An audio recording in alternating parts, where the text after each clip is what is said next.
Ndio hiyo. Ati maguluba. Ndio hiyo, magluba. Umesema iko na 3 layers. 3 layers. Kuna mbuzi. Kuna pilau. Turmeric rice. Juu yake kuna biryani rice. Juu yake kuna biryani rice. Fanya mambo yako. Okay. Oh, you have to knock the door, Ndio ifunguke. Once umaliza maombi yako kwanza Nimeona nikachanganyikiwa. Hii siwezi omba. Hii mpishi alishaomba.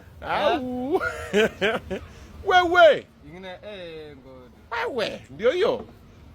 Mambo ni live. Kabuda uko aje? Hadi nishafungua shati. Nishafungua shati, uko tayari? Ndio hiyo sasa. Ndio hiyo.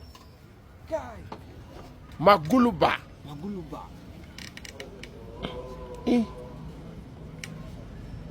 Si mdishi ni nini? Uko naomba? Hii sasa hitaji maombi. Hii wacha tu. Ipigwe jinsi ilivyo. All right. So